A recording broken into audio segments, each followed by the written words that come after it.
What's up, everyone? Thanks for tuning in today. I'm your host, Wendell. On this show, we're going to discuss basketball cards. Card collecting is an old hobby of mine. I decided to get back into it recently. I have a bunch of basketball cards and I haven't touched them in many years. As a lot of you know, basketball card collecting is a re-emerging hobby these days. A lot of people are getting back into it. And as you'll notice, basketball card prices are going through the roof. So on this show, I'll also be telling you what cards to look out for, what rookies to go after, and we'll also be doing some unpackaging of new and old cards. I actually have some old packs from the 90s that I haven't looked at in many years. And to be honest, they have been opened, but I don't remember what's in them. So stay tuned for that on a later episode. We'll be going through those. On today's episode specifically, I pulled out a few cards from an old binder I had, and I think these cards may be worth some value today. So we'll go on ahead and jump right in and look at these cards and let you guys know what I think about them. Stay tuned later in the episode. We're also going to do a list of rookie cards I think are going to be good to pick up. So stay tuned.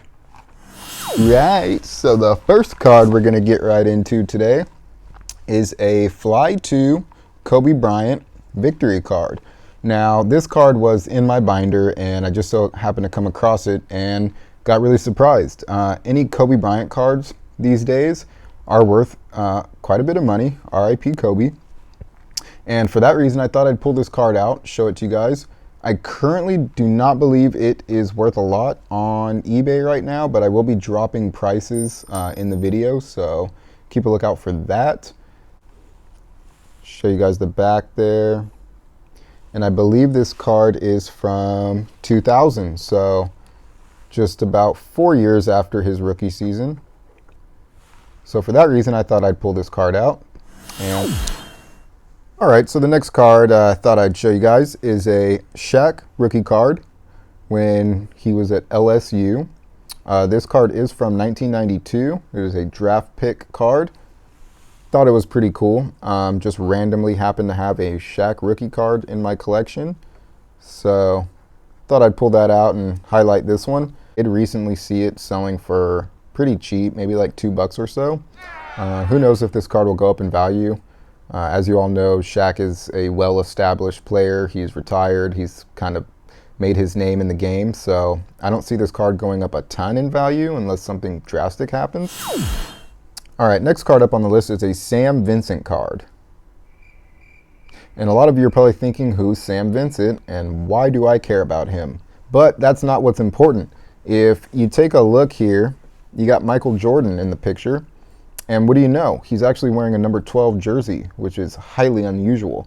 Everyone recognizes Jordan in the 23 or, of course, the 45. But in this picture, he's wearing a number 12.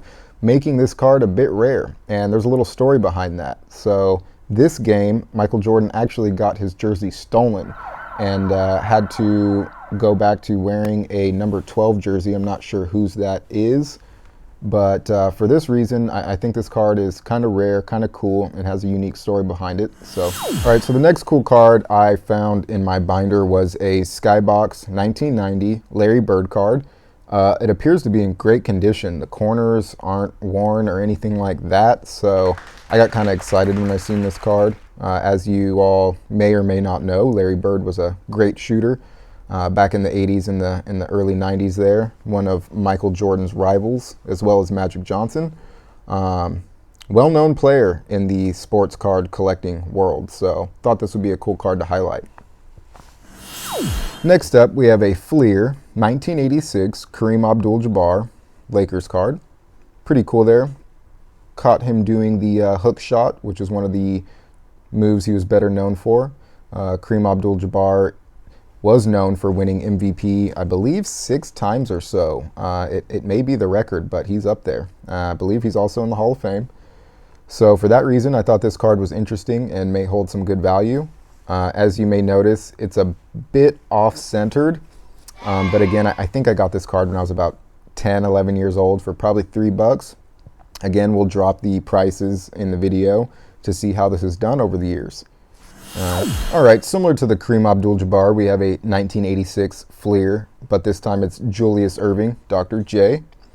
This was one of the first cards I remember buying at a local card shop. Again, I think I picked it up at the same time I got the Kareem Abdul-Jabbar, probably for a few bucks. As you can see, this card is a bit off-centered here. I don't think I will be getting it graded, but again, one of my favorite cards. This card does go for some pretty good cash. I think I've seen one sell for about $120.